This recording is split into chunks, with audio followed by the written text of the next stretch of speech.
Angel Organics donkey milks తో soaps చేస్తాము. అన్ని organic hand made soaps are available. They are anti ageing and wrinkle free soaps. Different flavours లో కూడా దొరుకుతాయి. Cash and delivery is also available. నియోజకవర్గంలో మొత్తం 2019కి 2,91,427 ఓట్లు, అంటే 2,91,000 ఓట్లు సుమారు 2019కి ఓట్లు ఉండడం జరిగింది. 2024కి వచ్చేసరికి 3,08,000 ఓట్లు ఈరోజు మొన్న డ్రాఫ్ట్లో కూడా పబ్లిష్ చేయి రావడం జరిగింది. ఫైనల్ డ్రాఫ్ట్లో అంటే గత 5 సంవత్సరాల్లో కేవలం 16,000 ఓట్లు మాత్రమే నమోదవ్వడం జరిగింది. అందులో కూడా తిరుపతి రూరల్లోనే సుమారు 10,000 పైన ఓట్లు నమోదవడం జరిగింది.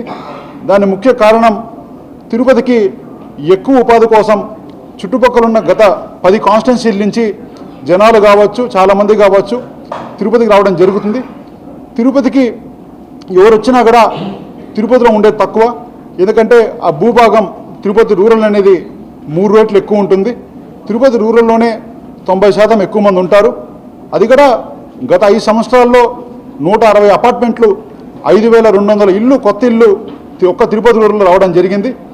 5,200 ఇళ్ళు వచ్చినప్పుడు కనీసం ఇంటికి ఒక ఇద్దరు వేసుకున్నా, ఒక 1.5 ఇద్దరు వేసుకున్నా కూడా ఒక 10,000 ఓట్లు కనీసం అంటే వాళ్ళు నమోదు చేసుకుంటారు. ఇది తెలుసుకోకుండా లోకల్లో చెప్పిన నాయకుల మాటలు విని ఈరోజు ఈసీకి ఈ విధంగా మేము దొంగోట్లు ఎక్కిస్తున్నామని చెప్పి మా మీద కంప్లైంట్ చేయడం నిజంగానే పెద్దలు ఈరోజు కంప్లైంట్ చేసిన దానికి చాలా బాధ అనిపించింది. ఇది తప్పకుండా దీని మీద న్యాయ పోరాటం చేస్తాం. అదేవిధంగా న్యాయ పోరాటాలతోనే కాకుండా తప్పకుండా ఇదే విధంగా అసత్యాలు చెప్తే మేము ఎంత దూరమైనా దీని మీద వెళ్ళి తప్పకుండా ఆమర నిరాదీక్షకు కూడా నేను కూర్చుంటానని తెలియజేస్తున్నాను.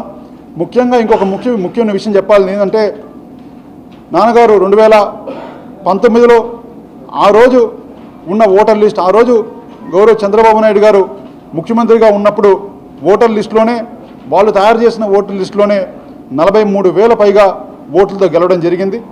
ఈరోజు గత 5 సంవత్సరాల్లో నాన్నగారు చేసిన మంచి కావచ్చు, మేము ప్రజలకున్న దగ్గరగా ఉండే సంబంధాలు కావచ్చు, గత 5 సంవత్సరాల్లో ఒక కోవిడ్ సమయంలో కావచ్చు, ఒక వరదలు వస్తాయి కావచ్చు, ఇంటింటికి మనం సహాయం చేయడం కావచ్చు, పెళ్లి కానుకలు ఇవ్వడం కావచ్చు, అంటే వ్యక్తిగతంగా చేయడం కావచ్చు, కొన్ని కోట్లు పెట్టి నియోజకవర్గాల్లో ప్రతి ఊరికి డెవలప్మెంట్ చేయడం కావచ్చు, మా జగనన్న చేసిన సంక్షేమ పథకాలు కావచ్చు, ఇవన్నీ కూడా మమ్మల్ని గెలిపిస్తాయని నేను బలమేంగా విశ్వసిస్తున్నాను.